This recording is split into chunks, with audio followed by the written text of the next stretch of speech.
శంకర్ నేత్రాలయ దేశవ్యాప్తంగా mobile I surgical unit భారత ప్రభుత్వం అప్రూవల్ తీసుకుని 2010 నుంచి దేశవ్యాప్తంగా తమిళనాడు యూనిట్ ద్వారా తెలంగాణ, తర్వాత జార్ఖండ్, తర్వాత తెలంగాణ, ఆంధ్ర, ఎట్టైపురం ఇలా అన్ని ప్రాంతాల్లో దేశవ్యాప్తంగా కంటి సమస్యలతో ఎవరైతే ఇబ్బంది పడుతున్నారో వారందరికీ కంటి చూపును తిరిగి ఇవ్వాలనేటువంటి ఉద్దేశంతో పద్మభూషణ్ ఎస్ఎస్ బద్రీనాథ్ గారు శంకర్ నేత్రాలయ ఫౌండర్ వారి ఆలోచనలతో ఈ యూనిట్ అనేది తీసుకొచ్చి దేశవ్యాప్తంగా కంటి సమస్యలతో ఇబ్బంది పడుతున్న వారికి ఈ కార్యక్రమం ద్వారా కంటి చూపును అనేది తిరిగి ఇవ్వడం జరుగుతుంది. ముఖ్యంగా ఈ కార్యక్రమాన్ని అత్యంత వ్యయంతో కూడినటువంటి ఈ పరిస్థితుల అనుగుణంగా దాతల సహకారంతో మన తెలుగు వారైనటువంటి బాలారెడ్డి ఇందుర్తి గారి సహకారంతో సార్ అమెరికాకి వెళ్ళిపోయి సెటిల్ అయిపోయినటువంటి వ్యక్తి భారతదేశంలో కంటి సమస్యలతో ఇబ్బంది పడుతున్న వారందరికీ కూడా కంటి సమస్యలు తీర్చాలనేటువంటి క్రమంలో ఈ తెలుగు వారైనటువంటి బాలారెడ్డి ఇందుర్తి గారు దాతలు ముందుకు తీసుకొచ్చి ఇలాంటి సర్జికల్ యూనిట్ క్యాంప్స్ను ఏర్పాటు చేసి కంటి చూపును తిరగడం జరుగుతుంది.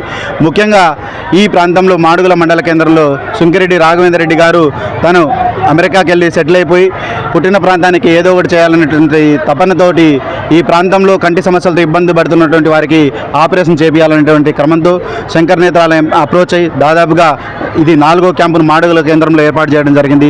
దాదాపుగా మేము ఓన్లీ కంటి సమస్యలతో ఇబ్బంది పడుతున్న వారికి 1000 మందికి పైగా స్క్రీన్ చేసి వారికి 150 మందికి సర్జరీస్ చేయడం జరుగుతూ ఉంది.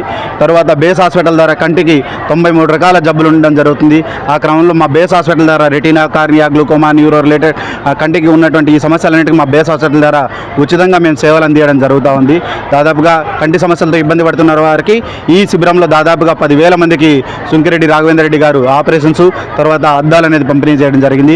వారు చేస్తున్నటువంటి అన్ని సేవా కార్యక్రమాలని శంకర్ నేత్రాల ద్వారా మేము అభినందనలు తెలియజేస్తున్నామండి.